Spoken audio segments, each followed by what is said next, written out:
Ibu klien saya kan punya saham 15,35%. Kalau kita hitung dari kerugian kita dari kerugian materialnya, ya, dividen saja selama yang kita tuntut ini 1,3 triliun yang belum dibayarkan dividennya kepada klien saya.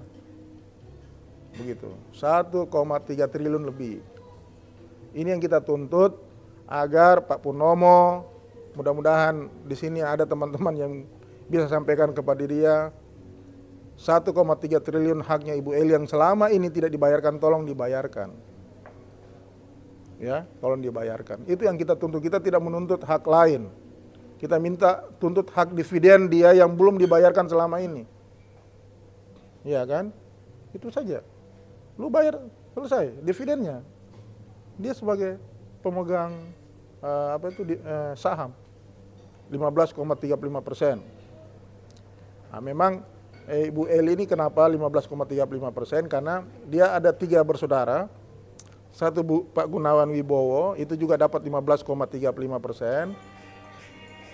Tapi ada satu lagi kakaknya, Pak Ibu Lani Wibowo itu dapat 4, sekian persen. Jadi total keluarga Suryo Wibowo ini total 35%. Kira-kira begitu. Tapi yang sekarang berjuang ini yang tidak mendapatkan keuntungan dividen ini adalah Ibu Eli sudah dikebukin, sahamnya, dividennya nggak dibagi sama dia sampai hari ini.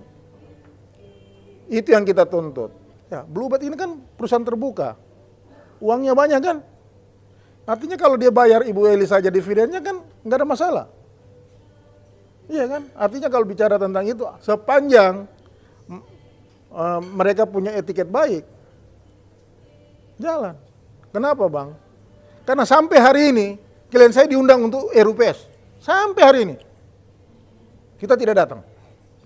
Kenapa? Nah, itu pertanyaannya, kenapa? Karena klien saya trauma Pak kalau dia datang Pak. Kenapa dia trauma? Ini saya ingatkan latar belakang klien saya. Klien saya ini orang pintar. Dia sekolahnya di Amerika.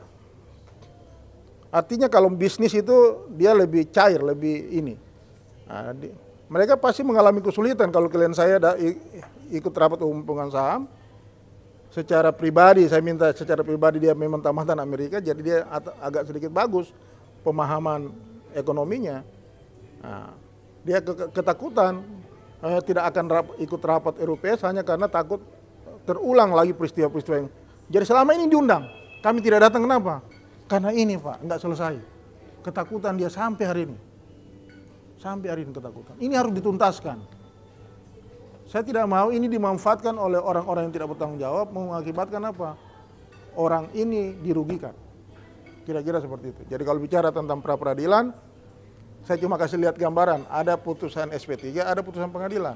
Pasti kita putusan pengadilan. Kalau bicara tentang kerugian, kita kalau nuntut ini kan, misalnya kita ngomong bunyi 1,3 tadi. Pak Roy real. Sekarang Bluebird itu perusahaan terbuka. Berarti uangnya banyak kan? Dan Purnomo kalau nggak salah dia punya saham di situ kurang lebih sekitar 40 berapa persen? 20% sahamnya di terbuka. Itu belum lagi perusahaan Bluebird lagi. Bluebird di dalam Bluebird punya saham juga, dia juga punya.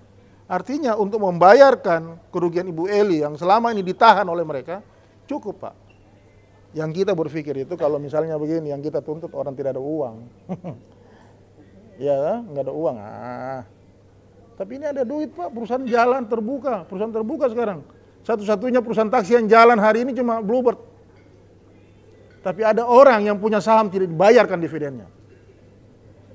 Itu kelaliman Pak. Itu kelaliman. Oleh karena itu, saya tetap realistis melihat bahwa perjuangan ini tidak fata morgana, tapi dia konkret. Kenapa? Saya berhadapan dengan orang yang secara ekonomi juga menguasai, mungkin dia kalau nggak salah masuk 20 besar konglomerat Indonesia dari Bluebird. Ya, jadi saya kira masih realistis karena kita hitung itu 1,3 triliun itu dari 15,33%. Itu Bapak bisa bayangkan berapa kalau keseluruhan. Kira-kira begitu. Dan kami tidak aneh-aneh. Kami cuma menuntut haknya Ibu Eli, dividen dia mana? Kenapa kau tahan? Kenapa kau tahan? Coba.